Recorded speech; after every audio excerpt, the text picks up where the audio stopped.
Hepsi bu videoda. Bu videoda neler var? Şöyle okuyacak olursam kutu açılımı, kumanda eşleştirme, modları, eve dön ayarları ve gimbal ayarları, video çekim tekniği, zoom özelliği, video ve fotoğraf çekim kalitesi, quick shot, time lapse, aldığım aksesuarlar, editlemek için kullandığım programlar, artıları, eksileri. Ben bunu yaklaşık 1,5 aydır kullanıyorum. Gördüğüm birkaç eksikleri veyahut da diğer dronlarla araştırırken ne gibi artıları var? Bunları tartışacağız ve en sonuncusunda da soru cevap yapacağız. Bu videonun açıklama kısmında da dakikalara böldüğüm videoyu, hangi konu dikkatinizi çekiyorsa direkt oraya da tıklayabilirsiniz veyahut da hangileri var oradan görebilirsiniz. Öncelikle kutu açılımıyla başlayalım. Ben kutumu daha önceden açmıştım çünkü 1,5 aydır kullanıyorum. Ama bu videoda tekrar açıp sizin merak ettiğiniz tüm soruları yok edeceğiz. Gelin beraber açalım. Drone'umuzun kapağını açtım. Ve içerisinden arkadaşlar çanta çıkıyor. Benim bu modelim Fly More Combo. Yani benimki tam paket diyebilirim arkadaşlar. Tekli değil, birkaç daha fazla aksesuarı var. Hemen çıkarayım mesela. Önemli olan bu çanta bir artıdır. Kutusunu şöyle yanıma koyayım. Kutu burada dursun. Biz de çantamızı açalım. Şu an fermuarından açtım arkadaşlar. Çanta arkadaşlar aşırı derecede kaliteli bir his veriyor. Yani çantayı gerçekten taşımak isteyeceğiniz şık duracak bir çanta. Yani şöyle yanınızda taşımak, şöyle gösterebilirim. Yanınızda taşırken sizi hiçbir şekilde rahatsız etmez. İlk öncelikle kapağını açtım. Açtıktan sonra böyle bir görüntü bekliyor arkadaşlar. Hemen direkt üstten başlamayayım. Direkt drone'umuzu çıkaralım. Çünkü en merak edilen kısım o. Hemen görmüş olduğunuz gibi çantamızın sağ tarafında ya da açtıktan sonra sol tarafında köşede bir drone'umuz var. Drone'umuz bu şekilde kilitli geliyor arkadaşlar. Bir kelepçesi ve gimbal koruyucu kapağı. Hemen buraya koydum. Diğerlerinde ne var? Daha sonra arkadaşlar bir kumanda. Bu DJI Mini 2'nin kumandası. Mavic Air 2'nin de kumandası yanlış değilsem. Kumandamız da bu şekilde. Hemen onu da bu köşeye koydum. Daha sonrasında bir aksesuar kit kutusu geldi arkadaşlar. Bunun içerisine aksesuarlarımız var. Hemen bunu da çıkardım. Burada bir siyah kutu var arkadaşlar. İşte garantisidir, kullanma kılavuzudur vesaire bunun içerisinde. Yani yabancı kullanma kılavuzu. Kutunun içerisinde de Türkçe kullanma kılavuzu var. Onu da çıkarıp göstereyim. Hemen burayı açıyoruz. Üst gözü. Bu arkadaşlar tamamen ekipmanlarının yani artı ekipmanları taşımak için.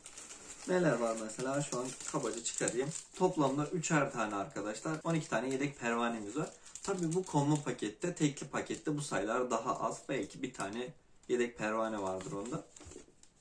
Hemen bunu da yanıma koydum.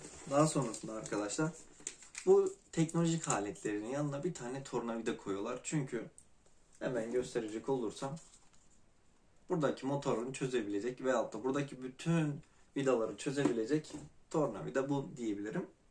Hemen yanıma koydum. Burada da kumandamızın joystickleri. Yani buraya takacağımız yedek joystickler var. Bunlar da çok ergonomik, kullanışlı. Çünkü şuraya saklanabiliyor. Çok iyi düşünce. Kutumuz bu şekilde arkadaşlar. Kutumuzun içerisinde şu an başka herhangi bir şey yok. Bir de kutumuzun içerisinde gimbalımıza zarar vermesin diye böyle bir kauçuk koymuşlar.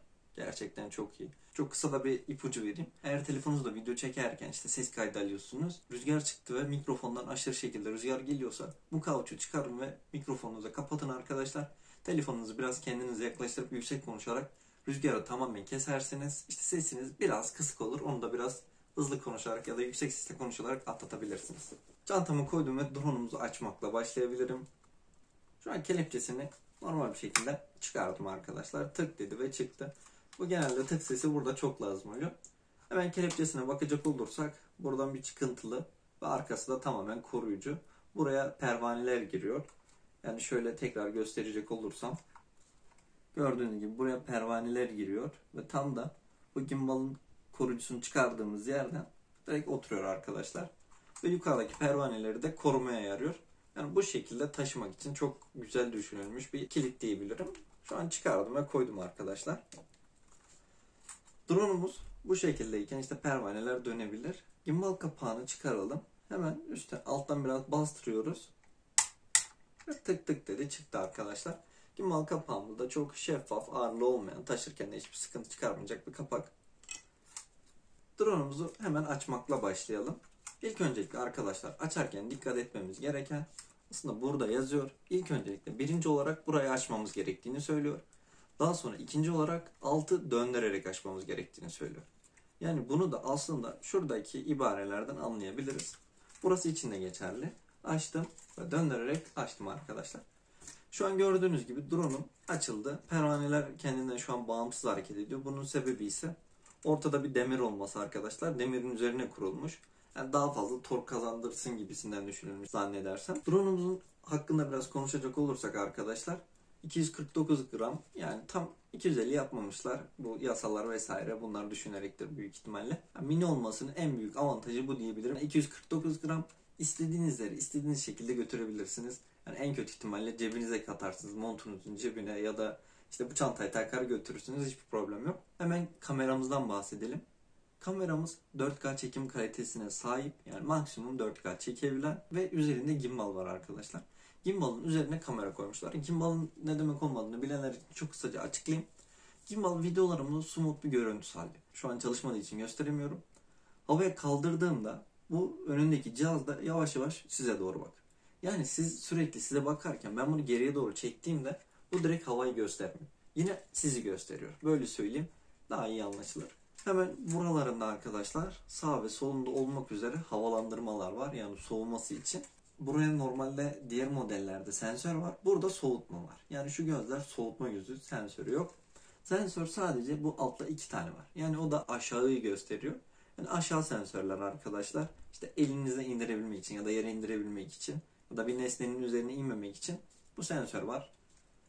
Hemen altta da yine burada tırtıklı olarak havalandırması var arkadaşlar. Arkasına geçecek olursak tip C girişi ile bataryamızı şarj edebiliriz kapalıyken. Eğer bataryamız açıkken direkt bilgisayara takarsak veri aktarımını da gerçekleştirebiliriz. Ama tabii ki drone'umuz açıkken de şarja takarsak şarj almayacağı için sadece veri aktarım için kullanabiliriz. Burada SD kart girişinde de arkadaşlar hafıza kartı takıyoruz ve uçuşlarımızı direkt buraya kaydediyor. Micro SD kart girişine de arkadaşlar 256 GB'a kadar takabilirsiniz. Ben 128 GB'ını kullanıyorum. İlerleyen vakitlerde bunu da göstereceğim neden bunu seçtiğimi. Drone'un son olarak yapısını inceleyecek olursak öndeki ayakla arkası tamamen aynı seviye arkadaşlar.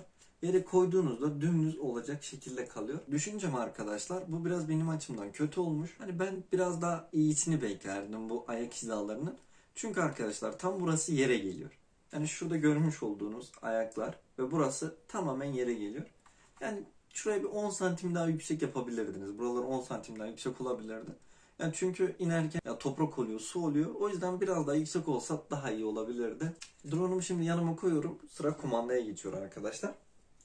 Kumandamızın yapısı bu şekilde. Kumandamızda powerbank özelliği var. Yani bataryası var 5200 mAh. Hem telefonumuzu şarj ederken hem de kullanabiliyoruz. Bu yüzden telefonumuzun şarjını hiçbir zaman düşürmüyor. Tabi bunu da ayarlardan açıp ya da kapatabiliyorsunuz. İlk öncelikle joysticklerimizi çıkarıp kuralım. Daha sonrasında neler ne olduğunu konuşmaya başlarız. Joysticklerimiz alt kısımda arkadaşlar. Joysticklerimizin ucu diyelim. Bu taşıma da o kadar ama o kadar önemli ve rahat ki. Yani şu an hiçbir şekilde kırılacak bir yeri yok arkadaşlar. Tabii joystickleri sorun olacağı için buraya takmamız gerçekten çok çok iyi oluyor. Hemen şuradan çıkarıp takıyorum arkadaşlar. Yani şu an taktım ve kumandamız hazır. Gördüğünüz gibi seslerimiz de okey. Hemen anlatacak olursam arkadaşlar buradaki güç düğmesi. Yani bir kez basılı tuttuğumuzda açılmıyor. Şu an gördüğünüz gibi geri gitti. Bir kez basıp bir kez basılı tutuyoruz arkadaşlar. Hemen yapalım. Gördüğünüz gibi bu sesi duyduğunuzda kumandanız açıldı demek. Daha sonrasında tam ortada arkadaşlar Cine yani Sine, normal ve sport yazıyor arkadaşlar. Bunlar modlarımız. Yani drone'umuzun 3 tane modu var. Cine yazdı arkadaşlar, yani C modu, Cine Smooth. Yani sinematik ve yumuşak bir çekim yapabilmek için Cine Smooth tercih ediliyor.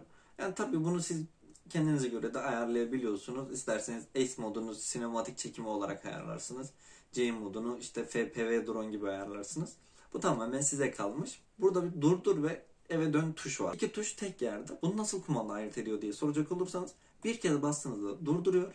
2 saniye basılı tuttuğunuzda ise eve dön özelliğini açıyor. Drone'umuzun eve dön özelliği var.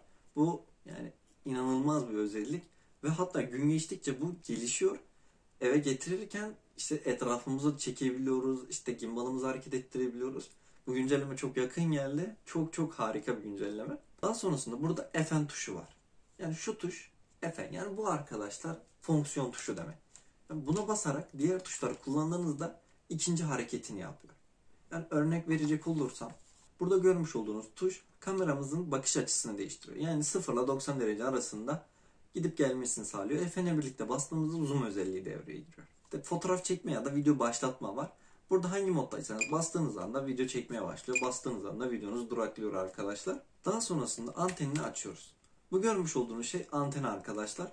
Kapalı olduğunda sizin işte gidebileceğiniz maksimum 500 metre var mı yok mu bilmiyorum ama DJI bunu önermiyor. Açık olarak kullanmanızı öneriyor. Yani şu an açtığınızda bu görmüş olduğunuz aslında antenlerin gövdesi. Bunlar görev görüyor. Buradan da sinyalini yayıyor ya da topluyor. Antenimizin altında bir adet tip C çıkışı var arkadaşlar. Ve tip C çıkışı için de aparat kutumuzu açmamız gerekiyor. Şimdi aparat kutumuzu açalım. Kutumuzu açtıktan sonra içerisinde bir adet USB ve tip C dönüştürücü kablomuz var. Bir adet de şarj adaptörümüz var. Şu görmüş olduğunuz şarj adaptörü arkadaşlar. 18 wattlık bir şarj adaptörü. DJI'nin kendi ürünü. Yani orijinal bir şarj adaptörünüz. Şu an bir akıllı telefon kullanıyorsanız büyük ihtimalle o da 18 watt'tır. Çok nadir işte 30 watt'tır, 33 watt'tır telefonlar var. Bu görmüş olduğunuz orijinal kabloyla bizim kumandamızı, drone'umuzu ya da ne bileyim bataryalarımızın hepsini şarj ediyoruz arkadaşlar. Bu çok çok iyi düşünülmüş bence. Çünkü belki telefonunuzu da şarj etmek isteyeceksiniz. Telefonunuzun adaptörünü kullanacak olsanız süre belki 5 saat 6 saate varacak. Kim ister bunu? Daha sonrasında arkadaşlar hemen şuradan kablolarımızı çıkarıyoruz. Burada biraz kablo karmaşası var. Hemen çıkardım ve ellerime aldım. Burada görmüş olduğunuz bir tane tip C, bir adet de micro SD dönüştürücü var arkadaşlar. Hem tip C girişi hem de SD giriş var. Bu ne için? Telefonun sizin micro SD girişli ise bunu kullanacaksınız. Veyahut da iPhone ise bunu kullanacaksınız. Çünkü iPhone girişi burada. Veyahut da arkadaşlar benimki gibi tip C ise yani ben Xiaomi Redmi Note 9 Pro kullanıyorum arkadaşlar. Tip C ile şarj olduğu için tip C'ye dönüştüren bir dönüştürücü kullanıyorum. Daha sonrasında arkadaşlar bir adet şarj ünitesi ve 2 tane bataryası geliyor. Şöyle gösterecek olursam bu elimde görmüş olduğunuz bizim aslında drone'umuzun bataryası arkadaşlar. Hemen onu da göstereyim. Burada kapağımız var ve kapağımızı kaldırdığımızda bataryamızla karşılaşıyoruz. Hemen bu şekilde buradan bastırarak çıkarıyoruz arkadaşlar yukarıya doğru. Çünkü kilitleniyor. Bu kilitlenmesi gerçekten gerekli. Çünkü şarj olurken ters dönerse şarjdan çıkabilir. Bu kilitleri açmak için bastırarak çıkarıyoruz arkadaşlar. Geri drone'uma katıyorum. Ve tık sesini duyduğum anda geri kapağımı kapatıyorum ve onun da tık sesini duyuyorum arkadaşlar. Şarj ünitesi gördüğünüz gibi 3 tane batarya aynı anda şarja takabiliyorsunuz arkadaşlar. Ama bir tek kötü yanı var. Bu kötü yanı da ne diye soracak olursanız 3 tane batarya olsun, üçünü de aynı anda şarj etmiyor. Yani birinci bataryayı şarj etti, bitti. İkinci bataryaya geçiyor. İkinci bataryayı şarj etti, bitti. Üçüncü bataryaya geçiyor. Yani bu aşırı derecede kötü ya. Biraz demeyeceğim. Aşırı derecede kötü bir seçenek. Şimdi geri katıyorum bunları. Bu kartonu da atmadım arkadaşlar. Çünkü biraz değerli toplu durmasını sağlıyor. İçine katabildiğim kadar katıyorum. Şöyle biraz düzlüyorum. Daha sonrasında yerine katıyorum. Hemen kablolarımla geri düzgünce kullanıyorum arkadaşlar. Yani her seferinde bunu takıp çıkarıyor musunuz diye soracak olursanız evet takıp çıkarıyorum. Çünkü o kadar evet. Şu an kumandamız uzun zamandır açık kaldığı için uyarılar veriyor. Hemen kapatıyorum. Yine bir kez basıp bir kez basıp tutarak kapattım arkadaşlar. Aslında hemen de kullanacaktım. Şu an kutumuzu da kapattım. Yine yanıma koydum. Şu an tip C kablom elimde. Hemen şurada görmüş olduğunuz arka kısmı arkadaşlar. Hangisini takacağımızı nereden bileceğiz? Arkadaşlar burada tip C'nin gördüğünüz gibi burada kumanda resmi var. Kumanda resmi olanı hemen takıyorum. Ben sağa doğru takıyorum. Çünkü telefonu yani şarj giriş yerini sağ tarafa taktığım için şu şekilde duruyor. Size de bunu kullanmak için bir ipucu vereyim. Bunu sürekli söküp takmayın arkadaşlar. Hemen böyle döndürerek DJI buraya bir tane boşluk koymuş. Yani tamamen bunun gireceği kadar. Ucu önemli değil, uçsuz. Hemen buraya taktığınızda, hemen şöyle takayım arkadaşlar. Kabloyu da yere bastırdığınız anda tamamen düzleniyor. Ve arkadaşlar anteni kapattığınızda sorunsuz bir şekilde giriyor. Bu gerçekten ama gerçekten çok çok hoşuma gitti. Şimdi arkadaşlar tip C kablomu çıkardım. Bundan sonrasında ekran kaydı ve drone'un kendi kamera kaydıyla devam edeceğim. Çünkü ekstra bir tabletim yok, telefonum yok. Bu yüzden arkadaşlar çekim yaparken biraz zorlanıyorum. Maruz görün. Drone'un ya da ekran görüntüsü daha iyi olacağını inanıyorum. Ekran görüntüsüne geçelim. Şu an arkadaşlar kumandamı telefonuma bağlayacağım. Benimki Type-C demiştim, Redmi Note 9 Pro diye. Hemen şöyle üste yerleştirip iteliyorum arkadaşlar. Kendi otomatikman yerleşiyor zaten. Görüntüme göre tam ortalıyorum ben, kendi zevkime göre. Daha sonrasında burada takmış olduğum Tip-C girişini telefonuma Tip-C olarak takıyorum. Yani Tip-C dönüştürücüyü kullandım şu an. Daha sonrasında arkadaşlar kumandamı bir kez basıp açıyorum. Şu an açtım. Burada da şarjının işte %75 civarı olduğunu gösteriyor ve şu an telefonumu şarj ediyor. Hemen telefonumu açtım arkadaşlar. Burada seçenek sunuyor. USB ile şunlar kullanılabilir diye. Bunu herhangi bir şeye tıklamanıza gerek yok. Yana tıklamanız yeterli. Daha sonrasında bunu koydum ve drone'umu açıyorum. Yine aynı bir şekilde tuşa bir kez bastı tutuyorum. Dırıt diye bir ses geliyor. Bu motorlara bir güç gönderiyor arkadaşlar. Şu an uygulamayı kendimiz açmaya gidiyoruz. DJI Fly uygulaması. Eğer siz bu DJI Fly uygulamasını bulamazsanız arkadaşlar DJI'nin kendi sitesine işte DJI Mini 2 uygulama yazarak internetten indirebilirsiniz. Veyahut da kutunun arkasında QR kod var arkadaşlar. Uygulama kodu, onu taratıp indirebilirsiniz. Daha sonrasında arkadaşlar Go Fly diyerek drone'uma bağlanıyorum. Şu an gördüğünüz gibi drone'uma bağlandı. Biraz önceki görüntü için kusura bakmayın arkadaşlar. Çekebilecek bir telefonum yoktu. Kendi telefonumu buraya taktığım için düşük bir telefonla çektim. Görüntü biraz bozuktu arkadaşlar. Bu yüzden kusura bakmayın. Şimdi arkadaşlar ekran kaydıyla ve bu görüntülerle devam edeceğiz. Şu an ekranımda gördüğünüz gibi dikkatli uçurun, GPS yok diyor. Şu an evin içerisinde olduğum için arkadaşlar bu yüzden bulmuyor. Bunu genelde bulmayabiliyor. Bunu da konumu açıp kapatarak veyahut da yerini değiştirerek drone'un bunu getirmeye çalışıyorum. Ben evin içerisinde pek uçurmuyorum. Daha sonrasında arkadaşlar sol üstte C modu yazıyor. Şu an uygulamayı tanıtıyorum. Bu uygulama DJI Fly uygulaması. Sol üstte C modu yazıyor arkadaşlar. Bu zaten burada görmüş olduğunuz C, N, S. Buradan geçebiliyoruz arkadaşlar. N'e geçtim. S'e geçtim arkadaşlar. Buradan direkt C'ye de çekebilirim. Direkt C yazıyor. Daha sonrasında arkadaşlar altta H yazıyor. H yazan kısım yükseklik. D yazan kısım ise mesafe arkadaşlar. Hemen onun yanında harita var. Haritaya tıkladığımızda bizim bulunduğumuz yeri gösteriyor arkadaşlar. Tabi benim şu an Wi-Fi'm açık değil. Bir de ben köyde olduğum için direkt benim konumumu bulmadı arkadaşlar doğal olarak. Bunu uçururken bu gerçekten önemli, GPS'in olması. Ben drone'umun işte şarjı bitmişti eve 1 kilometre kala. Bu haritaya bakarak noktasına kadar gösteriyor arkadaşlar nereye indiğini. Buna da dikkat edebilirsiniz. Daha sonrasında sağ altta 1080p 60 yazıyor arkadaşlar. 1080p 60 FPS'te video çektiğimi ve 1080p 60 FPS'te daha ne kadar video çekebileceğimi gösteriyor. Yani 7 saat daha çekebilirmişim ben bu videoyu. EV dedi arkadaşlar pozlama, işte siyahlaştırma, parlaklaştırma diyebilirim. Hemen şöyle artı 1'i aldım. Gördüğünüz gibi bana bir renk geldi. İşte ne bileyim eksi 1 aldım. Ortalık biraz karanlık. Yani bunun tamamen sizin çekim yapacağınız zamana göre değişiyor arkadaşlar. Eğer gündüz vaktinde çekim yapıyorsanız eksi 7'yi alır, eksi 0.7'yi alırsınız. Böyle ben şu an odadayım ve oda karanlık. Biri aldığımda sanki 0.0'mış gibi, normal zamanda video çekiyormuşum gibi. Daha sonrasında AE yazdı. Bunu kilitlerseniz arkadaşlar ayarlarını değiştiremiyorsunuz. AE'nin yanında arkadaşlar oto yazıyor. Bu oto fotoğraf çekebilmek için. Yani siz profesyonel bir fotoğrafçıysanız buradan tamamen ayarlarını yapabilirsiniz. Bunu da göstereceğim. Şu an videoda olduğum için bunu gösteremiyorum ama fotoğraftayken bunu göstereceğim.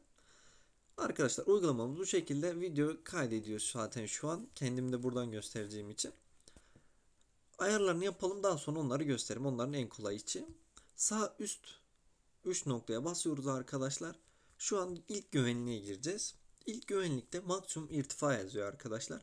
Maksimum irtifa dediği bizim yerden, yani home point noktası dediğimiz kalkış yaptığımız yerden yükseklik. Yani ne kadar kaldırabiliriz drone'umuzu? 120 metre demişiz. 120 metre DJI'nin koyduğu, demeyeyim de yasal bir sınır arkadaşlar. Bunu 500'e kadar çıkarabiliyoruz. Şu an kabul etmeden direkt 500 yapayım. Eğer kabul edersem işte bütün sorumlulukları kendim alıp DJI'den bu sorumlulukların gittiğini söylüyorum.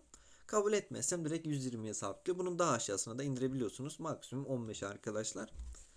Minimum 15 pardon. İşte bunu da kendimiz ayarlıyoruz. Ama dediğim gibi 120 metre gerçekten yeterli. Tabii bunu hiç geçtim mi? Tabii ki geçtim arkadaşlar. Benim evimin bulunduğu yer, yani drone'umu kaldırdığım yer tam orta yükseklikte. Eğer köyün önüne gönderirsem, köyün önüne yani ileriye doğru gönderdiğimde düşüyor arkadaşlar köyün rakımı. Vardığım yere mecbur inmem gerekiyor işte çekim yapabilmek için. Bazen sıfıra sıfır oluyor. Yani kaldırdığım noktayla vardığım nokta sıfır oluyor ama aslında oraya varıp baksanız 80-100 metre arasında bir yüksekliği var. Bu da şunu gösteriyor arkadaşlar. Kalktığı noktaya baz alıyor. Buna dikkat edin. Tam tersi de oldu. Benim evim tam ortada demiştim. Arkaya doğru gönderdiğimde dağlar var. Dağların oraya vardığımda dağlara çarpacaktım yani. Yükseklik 120 metreye dayandı ve çarpacaktım.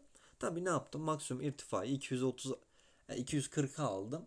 Oranın da yine ona göre gözü kararı bir 120 metresini belirledim. Bunlara da siz dikkat edebilirsiniz arkadaşlar. Şöyle yine 120'de 110 civarında dursun arkadaşlar. Maksimum mesafede şu an sınırı yok demişim ben.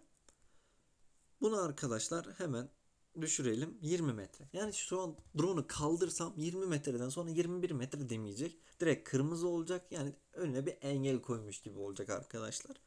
Maksimum DJI bunu 5 kilometre olarak sınırlandırdı arkadaşlar normal sınırlarda.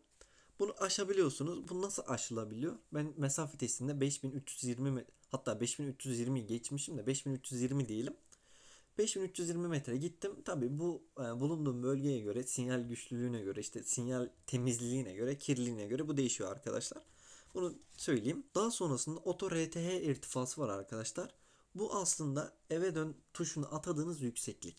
Bu arkadaşlar 15 metre, isterseniz işte 117, bu maksimum irtifayla aynı olarak gidiyor. 50 olarak ayarlayabilirsiniz. Ben köyde bulunduğum için arkadaşlar en yüksek binamız bir minare var. Minarede işte 30 metre 40 metredir. Yani 50 metre benim işimi görebilir. Şimdi burada unutmamamız gereken bir nokta var. Eğer ben drone'umu 80 metrede, 70 metrede, 60 metrede değilim, hatta 120 metrede uçuruyorum. Eve dön tuşuna basılı tuttum ve 2 saniye sonra eve dön tuşu kabul oldu. Eve dön başladı. Olduğu noktadan gelir arkadaşlar. 100 metre ise 100 metreden, 50 metre ise yine 50 metreden. Ama 50'nin altındaysa o zaman yükselir. Yani 50'nin altındaysa yükselecek, üstündeyse aynı gelecek arkadaşlar. Bu da çoğu kişiden duyduğum, okuduğum sorunlar arkadaşlar. Pusula, IMEI kalibrasyonları var. Bunun tabii ki bir sıkıntı olduğunda DJI direkt otomatikman yaptırıyor zaten. Drone'umu bul özelliği var. Bu gerçekten işe yarayan bir özellik. İyi düşünülmüş, öyle söyleyebilirim. Buna bastığımda arkadaşlar şu an GPS'im olmadığı için benim telefonumun çektiği GPS'i gönderdi. Sağ altta far ve alarma başla diyor. Yani arkasındaki ışık sürekli yanıp sönüyor arkadaşlar. Bir de ses çıkarıyor. Hemen far ve alarma başla diyerek başlıyorum.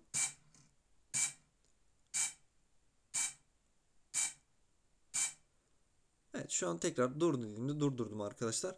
Yani gördüğünüz gibi far ve alarmda drone'umun, diyelim ki ben haritadan baktım. Yanına vardığımda işte ne kadar kalmış? 20 metre 30 metre bir mesafem kaldı. Arıyorum, işte geziyorum. Bunu açarak drone'un ses çıkarmasını sağlayabilir. Çok rahatlıkla bulabilirsiniz arkadaşlar. Bu önemli ya. Bu gerçekten önemli. Bunu takdir ediyorum bu özelliği. Daha sonrasında arkadaşlar tekrar oraya girdiğimde pil bilgileri yazıyor arkadaşlar. Pil bilgilerine bastığımda pil şarj süreleri yazıyor arkadaşlar. Ben bu bataryamı 7 kez şarj etmişim. Yani 7 kez kullanmışım, 7 kez bitirip 7 kez şarja takmışım ben bunu. Buradan seviyesini görebilirsiniz. Bu bataryayı arkadaşlar 10 seferde bir tamamen boşaltın. Ben genelde %25 %30 arasında bırakıyorum. Kanalımda bununla alakalı videolarım var, işte şarj, bataryadır. Bunlar önemli konular. Muhakkak izlemenizi tavsiye ederim. Daha sonrasında gelişmiş güvenlik ayarları var.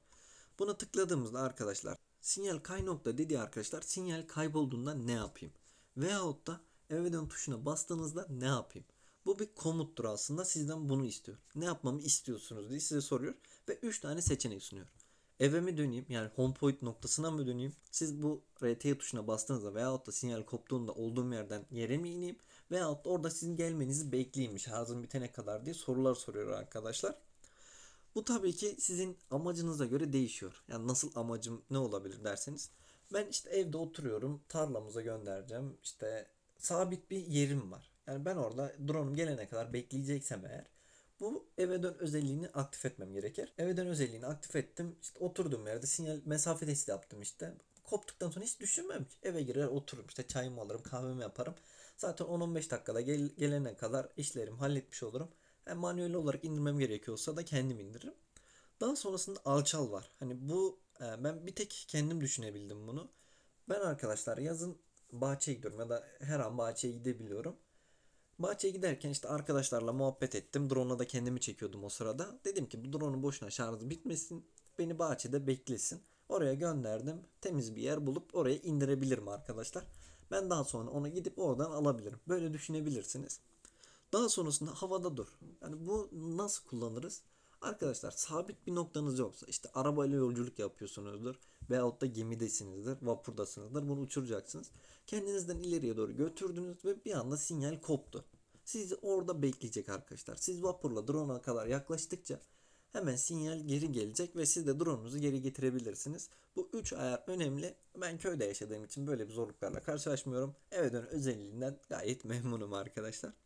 Acil durumda pervaneleri durdur diye bir seçenek var arkadaşlar. Bunu nasıl kullanabiliriz? Yani diyelim ki siz bir ağaca çarptınız. Ağacın içerisine girdi ve pervaneler hala dönmeye çalışıyor. İşte motoru sıyırabilir vesaire. Bu durumlardan korunabilmek için hemen bu ikisini yana doğru çekiyorsunuz arkadaşlar. Pervaneleri durduruyorsunuz. Hani zarar görmemesini sağlayabilirsiniz. Bu da tamamen, yani çok kullanmayın bunu. Yani dediğim gibi aşırı derecede bir anda olacaksa hemen basıp durdurabilirsiniz. Daha sonrasında bir de yük modumuz var. Yük modu nedir? Pervane koruyucuları var arkadaşlar. Cidden nasıl desem harika bir koruyucu diyebilirim. Yani tamamen kapatıyor. Çarpsa da sadece pervane koruyucuya herhangi bir sorun olur.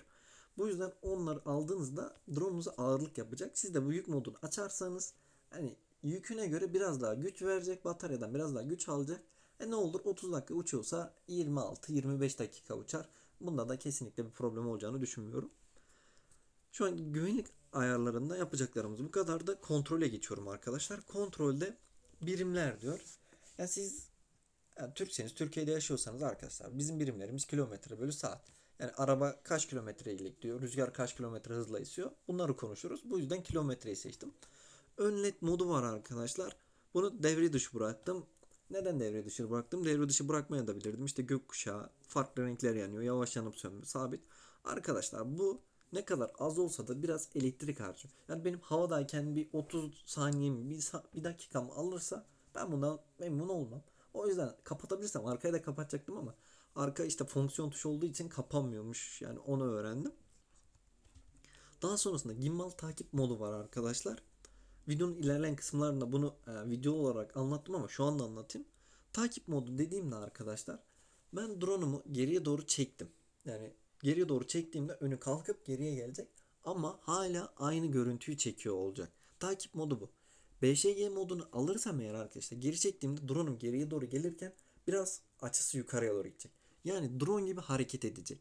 Drone ne yaparsa BşG modunda kamerada aynısını yapacak arkadaşlar. Kendini sabitleyecek. Takip modu bu yüzden iyi. Gimbal'ı aktif kullanabilmek için takip modu gerçekten çok iyi arkadaşlar. Gimbal yukarı hareket edebilir. Bu çok çok çok önemli.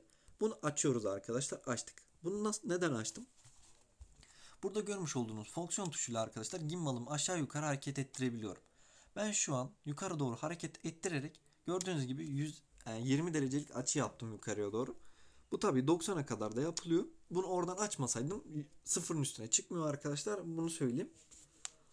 Hazır buraya kadar gelmişken arkadaşlar bu fonksiyon tuşunu aşağı yukarı, yani sağa bastığımda yukarı, yani sola bastığımda da aşağı gidiyor. Hazır buraya kadar gelmişken size bir şey göstereceğim şimdi. Burada görmüş olduğunuz tuş Fn tuşu arkadaşlar. Fonksiyon tuşu. Yani bu fonksiyonla arkadaşlar basarak arkadakini iteklersem eğer çok yavaş bir şekilde zoom yapar. Hızlı itelersem hızlı zoom yapar. Yavaş itelersem yavaş zoom yapar arkadaşlar. Bu video çekmek için harika bir özellik arkadaşlar. Yani diyelim ki işte bir nesne çok yavaş bir şekilde oraya gitmek yerine drone'la kameramızla oraya kadar gidebiliriz. İşte yavaş yavaş bir şekilde veyahut da hızlı bir şekilde nasıl çekmek istersek.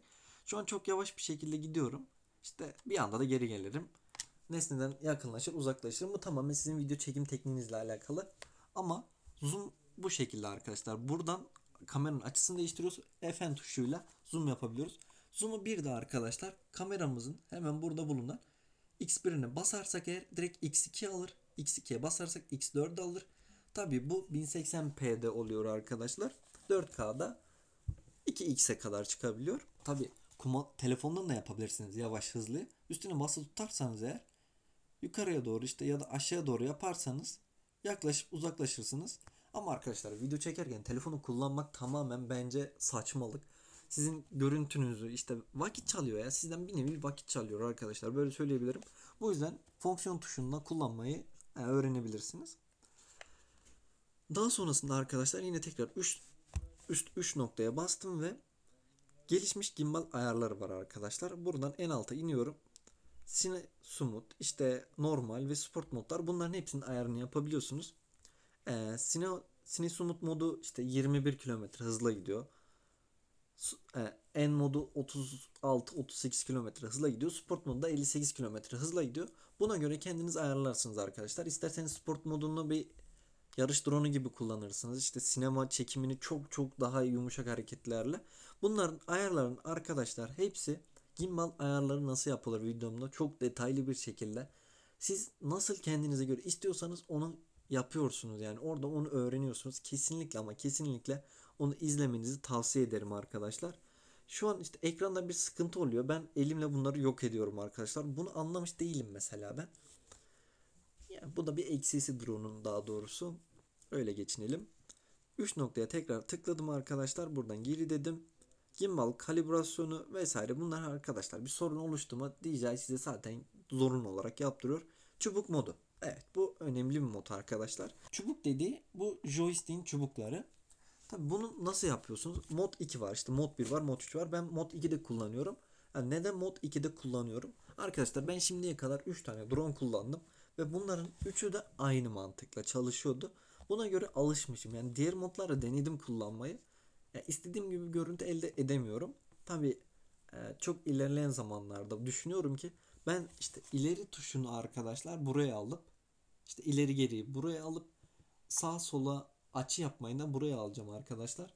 Çok iyi videolar çıkacağını tek tuşla yapabileceğim inanıyorum. Şimdi bunu anlatacağım.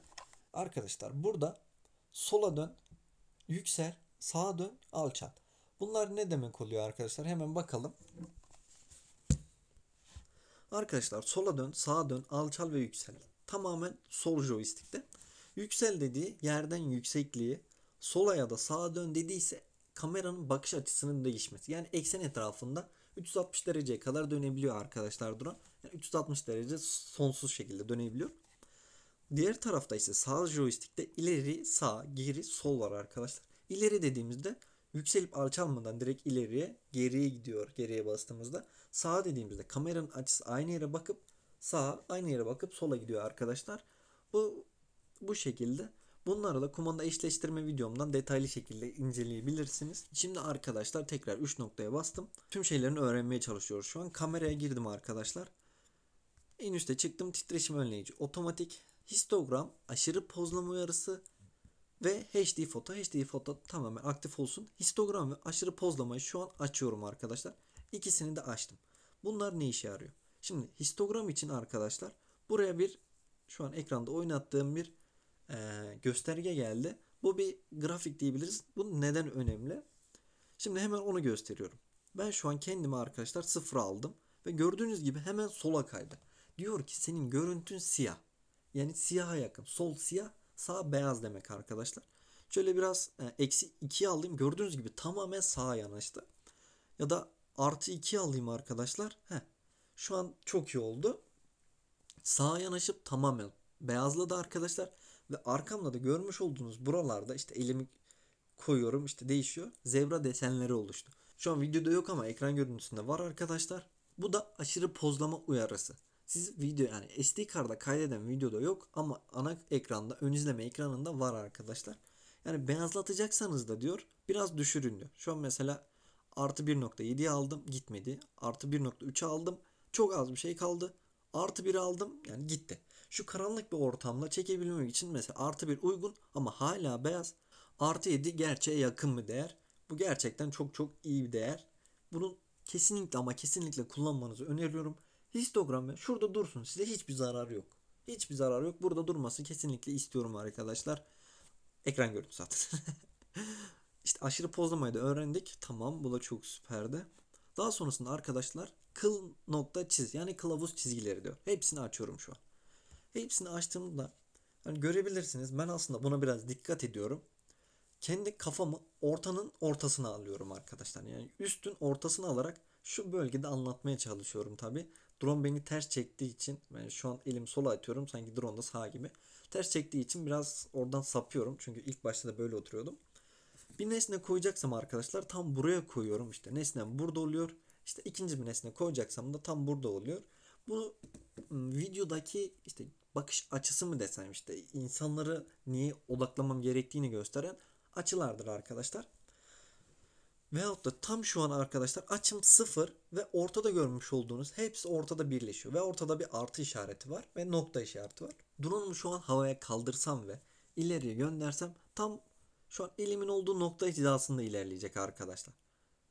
Tam bu şekilde ilerleyecek. Bu çok önemli. Ben sadece, yani daha önce görmüş olduğunuz gibi, sadece artıyı kullanıyorum. Ekranı daha az kaplıyor.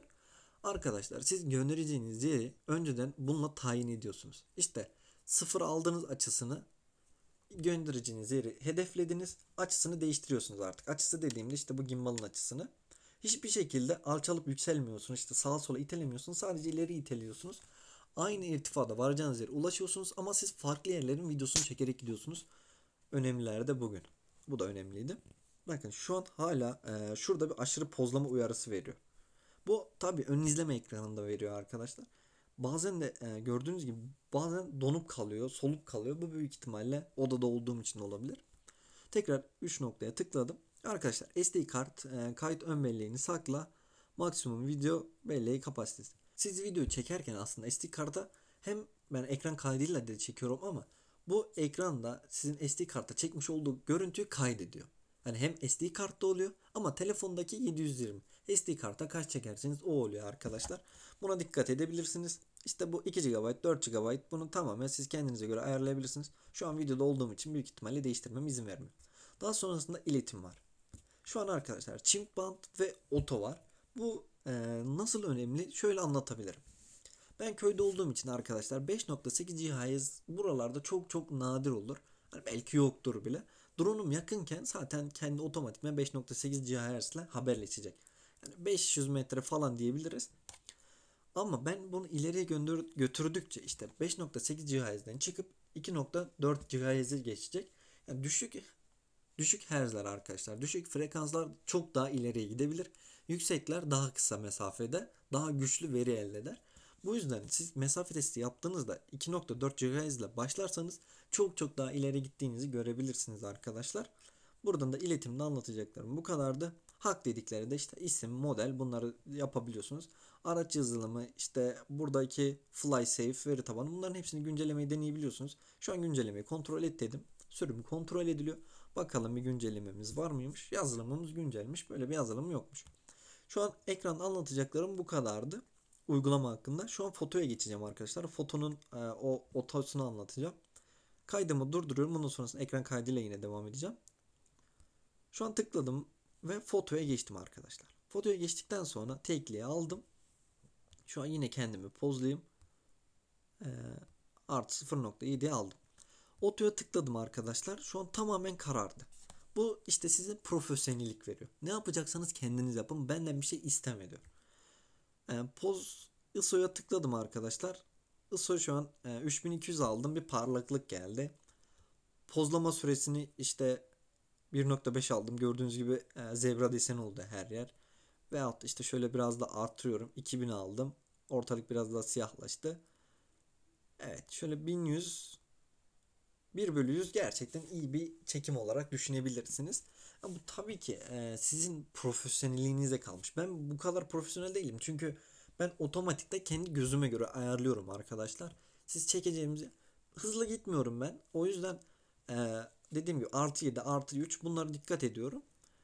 Zaten şöyle videoya tekrar geçeyim.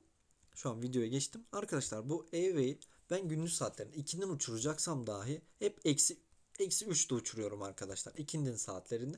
Eğer öğlen saatlerinde uçuracaksam işte öğlen saatleri dedim 2-3 sıraları eksi 0.7'de uçuruyorum.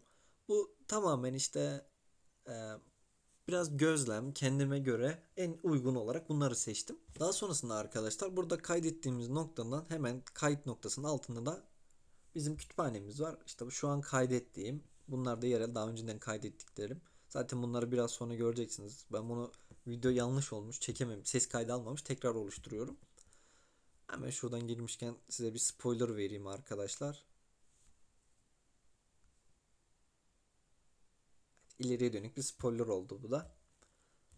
Şu an burada anlatacaklarım bu kadar arkadaşlar. Bundan sonraki görüntüler biraz rüzgarlı bir havada. Hem rüzgar testi hem rüzgarda videolar nasıl çekiliyor bunu gösterdim. Hem de quick shot modlarına geçiyoruz. Geçelim. Şimdi video çekimleri için arkadaşlar açıklık bir alana geldim. Okulumuzdayım. Yani köyümüzün okulundayım. Alan gerçekten çok açık. Şu an ekranda gördüğünüz gibi sağ tarafımda bir pozlama uyarısı var arkadaşlar. Ben ekran görüntüsünde bu videoyu koyacağım için bu görüntülerin çıkmasını istemiyorum. Bu yüzden arkadaşlar kameraya girip aşırı pozlama uyarısını kapatıyorum. Çünkü ben onu drone görüntüsünden de koyabilirim. Ama ekrandan kendim koyacağım için yani gerçekten bu kötü görüntü olur. Şu an biraz rüzgarlı. O yüzden kendim de bir rüzgarın az olduğu yere geçeceğim. Kalkışımıza gerçekleştirelim. Şu an drone'umda ayaklık mevcut arkadaşlar. Tamamen yere gelmiyor. GPS hassasiyeti az dedi ama şu anda kalkış iznimiz var arkadaşlar. Şu an kalkışımızı gerçekleştirebilmek için hemen solda olan oka tıklıyorum. Otomatik kalkış geliyor ve buna basılı tuttuğumuzda 2 saniyede 1.2 metreye kadar yükseliyor. Şu an basıyorum. Drone'umuz 1 metre 2 mesafeye kadar yükseldi arkadaşlar. Şu an aşırı rüzgar olduğu için olduğu yerde duramıyor. Bunu gösterebilmek için kameradan kontrolden 5G modunu alıyorum arkadaşlar. Şu an gördüğünüz gibi rüzgarın nasıl olduğunu hissediyorsunuz. Şu an aslında drone nasıl hareket ediyorsa gimbalım da o şekilde hareket ediyor arkadaşlar. Hiçbir şekilde smooth bir görüntü yok. Hemen tekrar ben takip modunu alıyorum. Şu an takip modunda arkadaşlar çok daha az hareket ediyor. Şu an video kaydıma geçiyorum ve 4K olarak 30 FPS'te bir video çekelim. Kaydımı başlatıyorum arkadaşlar. Drone'umu yükseltip ileriye gönderiyorum. Şu artı 7'den 0 alıyorum arkadaşlar. Daha gerçek bir görüntü oluşsun. Şu an C modundayım. Hızım gerçekten az arkadaşlar. Şu an çekim yapıyorum sadece. Ağaçlara yaklaşıyorum. Bunun nedeni ise rüzgarı görmeniz. Bakın şu an ağaca yaklaştım. Rüzgarı görebiliyorsunuz arkadaşlar. Ağaçlar nasıl hareket ediyor. Şu an beyazlama uyarısını biraz fazla alıyorum arkadaşlar histogramdan. Bu yüzden eksi 3'e alarak tam ortalıyorum onu. Sert rüzgar diyor. Şu an gördüğünüz gibi uyarı verdi. Bu rüzgarda artık uçurmayın demek için arkadaşlar. Hemen yine bu uyarı geçene kadar biz çekimimize devam ediyorum. Şu an 4K'da olduğu için arkadaşlar etrafına çok daha yavaş dönüyor. Çünkü 4K video kaydedebilmek için yavaş hareketler gerçekleştiriyor arkadaşlar. Hemen ben hava karanlıdıkça kendim açımı değiştiriyorum.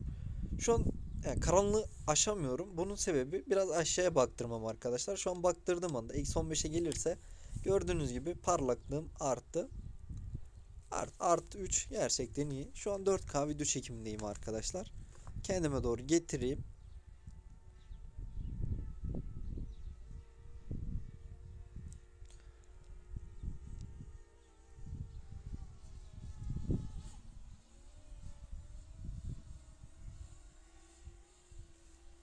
Şu an arkadaşlar 0 aldım. Şu an 4K videomuzu başlatıyorum. Şu an 4K'da bakalım ne kadar hızlı yapacak arkadaşlar. C modunda ileriye doğru gönderiyorum. 19, 20. 21 dedi. Evet. 21.5, 22 diyemiyor arkadaşlar. 4K'da bu şekilde. 4K çekimimizde şöyle biraz daha göstereyim. Yani rüzgar olduğu için çok da ileriye götürmüyorum. Evet, çok rüzgar olduğu için uyarılar veriyor arkadaşlar. Biraz düşürüyorum, rüzgarı azaltıyorum. Evet, şu an iyi. Arkadaşlar 4K çekimimizdeki hızımız bu şekilde. Hemen 4K'yı durdurup 2.7K'ya aldım arkadaşlar. Şimdi eve getiriyor. Video kaydımı başlattım. Şu an tekrar eve getiriyor. Yani tekrar yine ileri geriye götürüyorum bu sefer. Yani ileri geri hızı aynıdır diye tahmin ediyorum. O yüzden döndürüp şu an bu kadar yavaş dönmesinin sebebi arkadaşlar benim sinematik video çekmem oluyor. Şu an ileriye gönderiyorum. Bakalım hızı ne kadar olacak.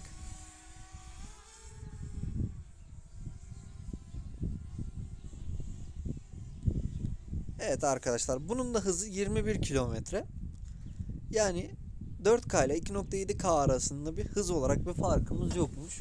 Bunu öğretti bize şu an. Şu an açımı tekrar değiştirip arkadaşlar 1080p'ye alıyorum. 1080p 30 FPS'te çekeceğim şimdi videomu. Kaydımı başlattım. 30 FPS'te bakalım ne kadar hızlı ulaşabileceğiz. Şu an ileriye gönderiyorum drone'u.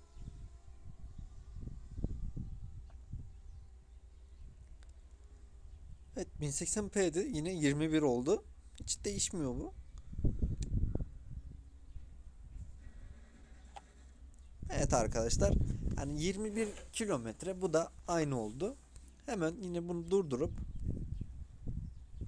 bu sefer 60 FPS bir video çekeceğim arkadaşlar. Bu sefer farklı bir yöne gönderelim. Hatta köyümüze gelelim, ne kadar ileriye gittiğini görelim. Bunun için de arkadaşlar N modunu alıp hızlı bir şekilde döndürüp geri C modunu alıyorum geçince. Şu an ileriye doğru gönderiyorum. Bakalım rüzgar var mı? Rüzgara karşı da uçuyoruz. Belki hızımız ondan da değişmiyor olabilir. Evet arkadaşlar, sert rüzgara karşı uçuyoruz. Yani bu hız için zaten hız videomu izleyebilirsiniz. Şu an kalitelerine baksak yeterdi aslında.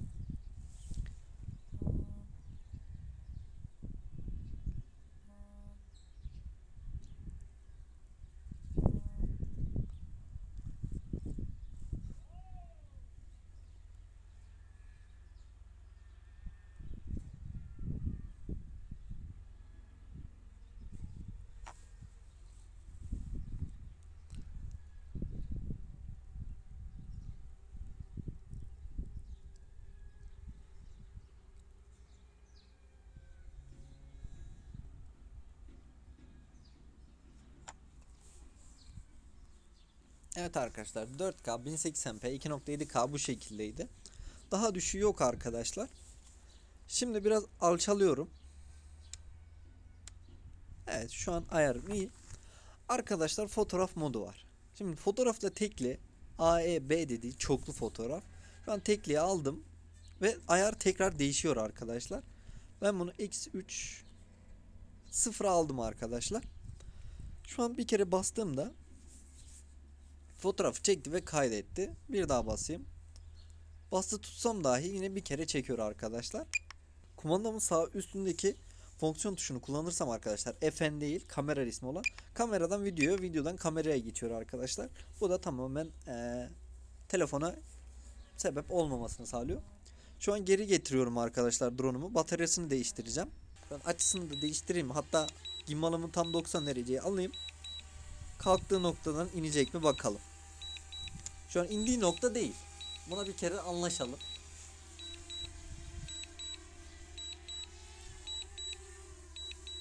Yani çok yavaş hareket ediyor ama arkadaşlar şu an kalktığı nokta değil. Şu an inişini gerçekleştirdi arkadaşlar. Pilini değiştireceğim. Demiştim ya, bu artık 10. dolumu ne olacak? Bunu aslında şu an havada boşaltmam gerekiyor. Havada sabitleyerek boşaltabilirim arkadaşlar. Gelin şu an onu yapalım. Havada olduğu gibi duracak arkadaşlar. Onun altına düştüğünde işte 5-6 zaten hızlı bir şekilde düşecek. Nasıl deşarj olduğunu da şu an göstermiş olayım. Şu an 10. dolum olacağı için yapıyorum arkadaşlar. Yoksa bu kadar da indirmiyorum yere. Hemen yine kalkışını gerçekleştirdim. Şu an olduğu yerde duruyor arkadaşlar. Düşük pil eve hemen eve dön uyarısı veriyor.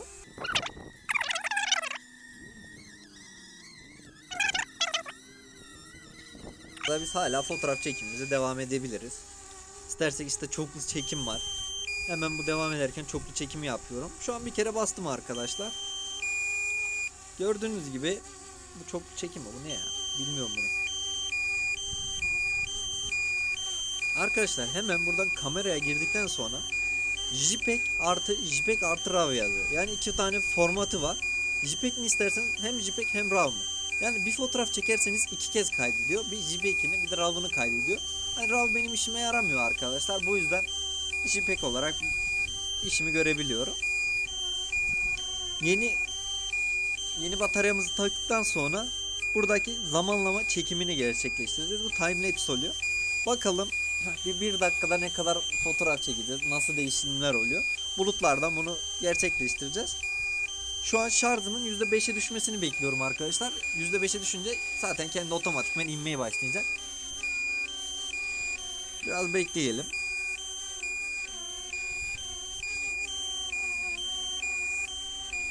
Aşırı derece ötmeye başladı arkadaşlar. Şu an ekrana dokunarak pozlama yapabiliyorum. İşte odaklama yapabiliyorum daha doğrusu. Histogramda tam orta olarak gösteriyor. Ne aydın ne şey. 10 saniye sonra arkadaşlar direkt eve dön, yani olduğu yere inecek. Ama tabii ben indirmeyeceğim. Havada aslı koydum. Şu an şarj 4. Ben yukarı tuşuna bastığım halde yukarı gidiyor. Ama kendi aşağı komutumda arkadaşlar. Ben yukarı basarak onu etkisiz hale getiriyorum. Biraz havalanıyor. Geri aşağı inmesini bekliyorum. Havalandırıyorum. Geri aşağı inmesini bekliyorum. Şarjım 3 oldu arkadaşlar. Aslında çok da indirmesem ne olur. 2 oldu. Yani bir de çıkaralım arkadaşlar.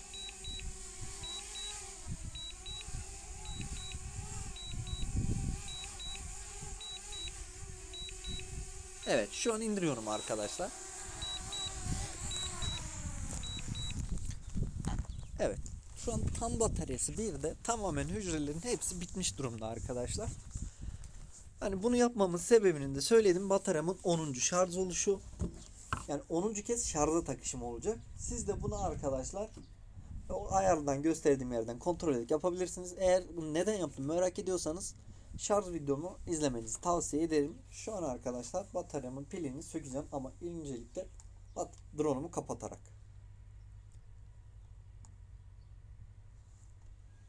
Şu an drone'umu kapattım arkadaşlar. Gördüğünüz gibi araç uzaktan kumandaya bağlı değil dedi. Hemen bataryasını söküyorum. Bataryası ısınmış durumda arkadaşlar ama o kadar ısınmamış. Yani 60 anca. Diğer bataryamı takıyorum. Şu an diğer bataryam soğuk. O yüzden biraz ısıtıyorum onu.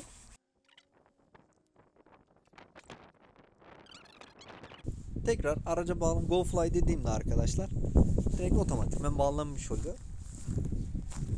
Şu an tekrar havaya kaldıracağım arkadaşlar. Rüzgar biraz arttı. Bu sorun teşkil etmiyor. Zaten aşırı rüzgarda uyarı veriyor arkadaşlar. Şu an tekrar kalkışını gerçekleştiriyorum.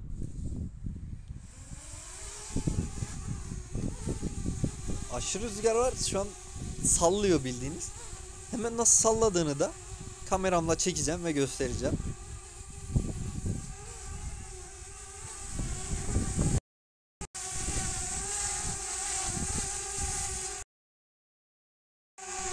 Şu an arkadaşlar gördüğünüz gibi rüzgar var ve drone olduğu gibi duramıyor. Sürekli rüzgara karşı bir frekans yakalamaya çalışıyor. Ama siz görüntüde tabii daha smooth, daha yumuşak bir görüntü sağlıyorsunuz. İşte bu gimbal bunu sağlıyor arkadaşlar. Drone'umuz da bu şekilde çalışıyor. Hemen timelapse özelliğini deneyeyim. Şu an arkadaşlar bulutlardan yapacağım ben bu timelapse özelliğini. Hemen yine tıkladım ve zamanlama çekimi arkadaşlar. Bunu 5 saniye alacağım. 5 saniyede bir sürekli olarak fotoğraf çekecek arkadaşlar. Şu an başlattım. Evet, birinci fotoğrafını çekti. Tekrar bir 5 saniyede başlattı. Evet, ikinci fotoğrafını da çekti. Ama bunu tabi yapabilmek için rüzgarsız, yani hiç rüzgar olmayan demeyeyim de 5 kilometrenin altında yaparsanız çok çok daha iyi görüntüler alırsınız. Yani şu an zaten drone olduğu yerde duramadığı için biraz zaten sarsıyor. Bu da biraz time lapse özelliğini kötü olarak yapabilir arkadaşlar. Şöyle bir dakika fotoğraf çekmesini bekleyelim.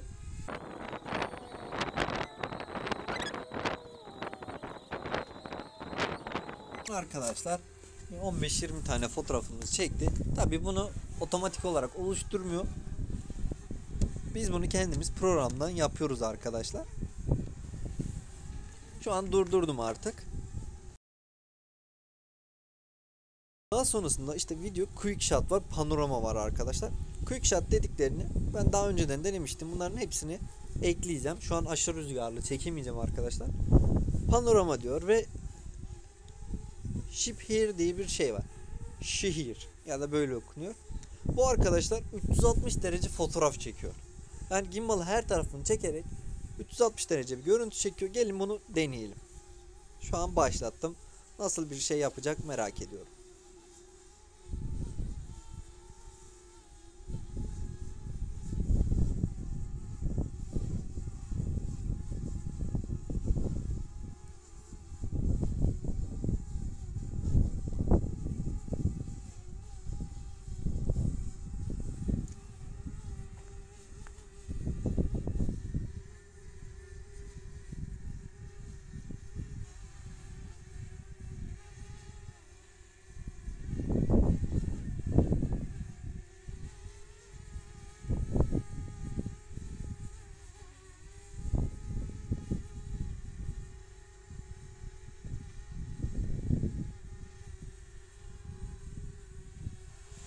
Evet, bu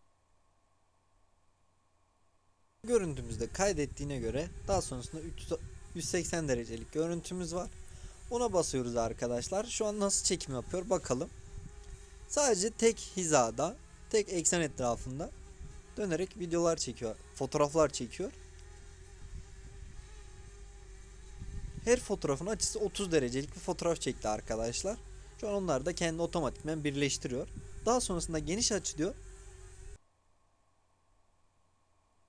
Kendi otomatikman birleştirmiyor arkadaşlar. Hepsini ayrı ayrı çekip tek bir görüntü olarak sunmuyor arkadaşlar. Ship here ama sunuyor. Geniş açı, şimdi tekrar deneyelim.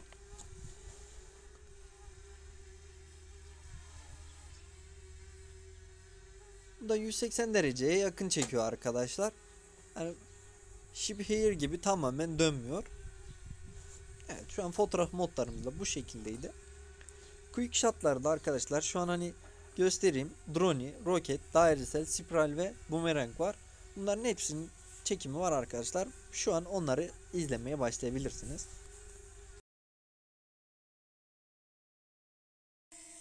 Şu an arkadaşlar modlarını deneyeceğim. Şu an quick shot'a geçiyorum. Ve bana diyor ki şu an drone diyor 25 metre mesafeden diyor sizden uzaklaşarak videonuzu çekecek diyor.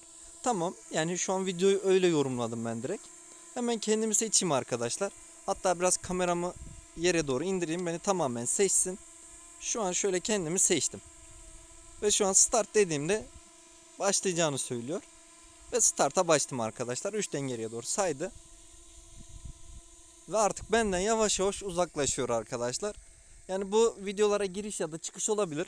Şu an bunu ters yaparsam, yani şu an gittiği yerden geri, yani hatta şöyle şu an videoyu kaydediyor arkadaşlar. Videoyu kaydetsin. Evet, 99 100 oldu. Evet. Şu an videoyu benim bitirmemi bekliyor herhalde. Ha, şu an kendi kaydetti. Evet, şu an geri geliyor arkadaşlar. Kalktığı yere kadar gelecek mi? Bakalım. Ben yerimden hareket ettim mi bilmiyorum. Ama drone şu an kalktığı yere kadar geldi arkadaşlar. Eve geri dönülüyor. Hala devam ediyor. Şu an bitti. Drone özelliği yani bu şekilde. Tekrar basayım drone'ye. Ne kadar? 120 metreye kadar gidiyormuş arkadaşlar. Şu an diğer modumuza geçiyorum arkadaşlar. Roket. Roket neymiş? Aracınız hızlı bir şekilde yükselirken hedefin üstünden aşağı doğru odaklanır. Yani büyük ihtimalle tam karşıyı çekerken gimbal beni dikine kadar almaya çalışacak. Bakalım arkadaşlar, 25 metreyi bir deneyelim. 25 metrede ne kadar iyi oluyormuş. Şu an kendimi seçtim. Bana göre odakladı ve start dedim. Bakalım ne yapıyor. Başladı. Evet. Tamamen olduğu yerde havalanıyor. Gölgesinden de görebilirsiniz. Evet, sadece dikine bir şekilde video çekiyor arkadaşlar. Artık benim gölgem gözüküyor. Kendim gözükmüyorum. Öyle bir şey oldu. Kuş bakışı şu an bakış yapıyor bana. Evet, şu an bitirdi. Tekrar iniyor. Ben şu an yerimden hareket etmedim. Bakalım geri eski yerine kadar gelebilecek mi? Evet, kameranın açısını da kendine göre düzeltiyor. Güzel bir şey aslında. Şu an kameranın açısını düzeltmesini bekliyorum. Ayaklarım biraz çamur. Evet. Çünkü yerler çamur arkadaşlar. Biraz önce drone'umu kaybetmiştim. Buraya gelince bu videoyu da çekeyim dedim. Şu an drone'nin kaç metreye kadar? 80 metreye kadar. Drone'nin 80 metresini yapmayacağım arkadaşlar. Zaten pek belli olmuyor. Dairesel diyor. Dairesele geçtim. Şu an kameranızı merkeze yerleştirerek sabit bir yükseklikte daireler çizer diyor arkadaşlar. Şimdi bunu kendim yükseltmem gerekiyor. Çünkü etrafa göre kendim halletmem gerekiyor arkadaşlar. Şu an iyi mesela. Biraz geriye götürdüğüm. Yani şu an iyi. Etrafında dönse de ağaçlara vurmayacak şekilde ayarladım. Ve kendimi seçtim arkadaşlar. Drone otomatikman kendini merkeze aldı beni. Ve şu an start dedim. Bakalım nasıl bir görüntü elde edeceğiz. Evet, yüksekliğini koruyor arkadaşlar. Tamamen dairesel alan açılıyor mu açılmıyor mu ona karar veremedim ama tamamen bir daire arkadaşlar. Çapı her türlü aynı. Evet, şu an çarpmayarak kendi yerine kadar geldi. Bu daha hızlı sanki. Bilemedim ama bu sanki daha iyiydi. Bu sefer de diğer yöne doğru ya da farklı yöne, tamamdır. Bunda bir sıkıntı yok. Demek ki yani dairesel bu kadar arkadaşlar. Bunu yavaşlatabiliyor muyuz? Yani burada herhangi bir şey dememiş. Moda göre yavaşlar mı diyecektim. Zaten sinema modunda. Demek ki böyle şekil çiziyor arkadaşlar. Uzaklaştırarak daha iyi sonuçlar elde edebilirsiniz. Şimdi spiral var. Spirale geçiyorum. Spiral dediği araç kamera hedefinin merkez aldığı pozisyonda kademe kademe büyüyen spiralleri şeklinde uçarken yükselir. Evet, benim aradığım aslında en iyi özellik bu arkadaşlar. Şöyle biraz aşağı indireyim bunu. Yine ağaçlara bunu halletmeye çalışıyorum. Yani en minimum şekilde. Kendimi şöyle seçeyim. Beni direkt otomatikman alsın zaten arkadaşlar. Seçemiyorum şu an nedense. Kameraya doğru biraz... Evet, şu an seçebilirim yanlış değilsem. Evet, şu an seçtim. Kendi otomatikman aldı. Ve başlatıyorum arkadaşlar. Kaç metreydi bu? Metresine bakamadım.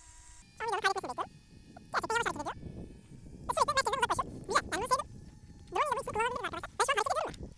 O hala beni takip ediyor. Çok süper ya. Bayağı uzağa gittik. Arkadaşlar bunu nasıl kullanabilirsiniz? Ben bunu şöyle kullanabilirim. Kaç metre var bunda da? Bunda da 120 metre var arkadaşlar. Yani baya uzak arkadaşlar. Bumerang var. Bumerang neymiş? Ya uzaklaşıyor, yaklaşıyor. Bunu aynı hizada deneyelim. Biraz havaya kaldırmam gerekiyor. Şu an havaya kaldırdım. Tamam, bumerangda. Şu an yine tekrar kendimi seçiyorum arkadaşlar. Şu an kendimi seçtim. Merkeze beni aldı ve başlatıyorum. Bakalım nasıl bir sonuç elde edeceğiz. Daireden fark ediyor mu? Uzaklaşıyor olmaz herhalde. Oo. Şimdi sen bunun tersini biliyor. Geliyor bir de. Geliyor. Harika. Harika arkadaşlar. Drone hakkında anlatacaklarım bu kadardı arkadaşlar. Tek bir şeye değinmedim. Bu da hafıza kartıydı. Hafıza kartını ben Samsung Evo Plus 128 GB kullanıyorum arkadaşlar. En iyinin en ucuzu diyebilirim. Ben video çektiğim için sadece bunu kullanıyorum arkadaşlar. Dosya aktarım hızı ya da ne bileyim çekim kayıt hızı tamamen benim işimi görüyor. Kanalımda da hangi hafıza kartı almalıyım bir video var. Bunu girip izleyebilirsiniz. DJI Mini 2 hakkında 1-2 soru aklımda ve bunları söyleyeceğim arkadaşlar size. Video çekerken fotoğraf çekemiyoruz. Evet. Yani şu an basabileceğim herhangi bir tuş yok arkadaşlar. Hani kayıt tuşuna basarsam veyahut da bu fonksiyon tuşlarına herhangi birine basarsam iptal oluyor video çekmem. Bu aklınızda kalabilir. Daha sonrasında aktif takip modu yok arkadaşlar. Gelir mi? Yani çok zor gelmesi ama neden olmasın? İlla ki bir şekilde getirmek isterlerse gelebilir. Ve son olarak da arkadaşlar söyleyeceğim. Drone hiçbir zaman ben 31 dakika uçuramadım. Maksimum uçurdum 20 dakika uçurmuşum. Hani 25'i dahi görmedim. Belki bataryayı sıfırlarken görebilirim ama büyük ihtimalle DJI'nin dediği şu an havada asılıyken 31 dakika maksimum uçabiliyor arkadaşlar. Yani bunu böyle düşünüyorum. Çünkü ben hiçbir zaman 31 dakika uçuramadım. Benim DJI hakkında diyeceklerim tamamen bu kadardı arkadaşlar. Merak ettiğiniz bir şey olursa yorumlarda belirtin arkadaşlar. Bilmiyorsam da drone'umda denerim, size söylerim. Seviliyorsunuz arkadaşlar. Kanalıma abone olmayı unutmayınız. Kendinize çok iyi bakınız. Gezgin drone'la uçup drone veyahut da uçan kamera. Bay bay.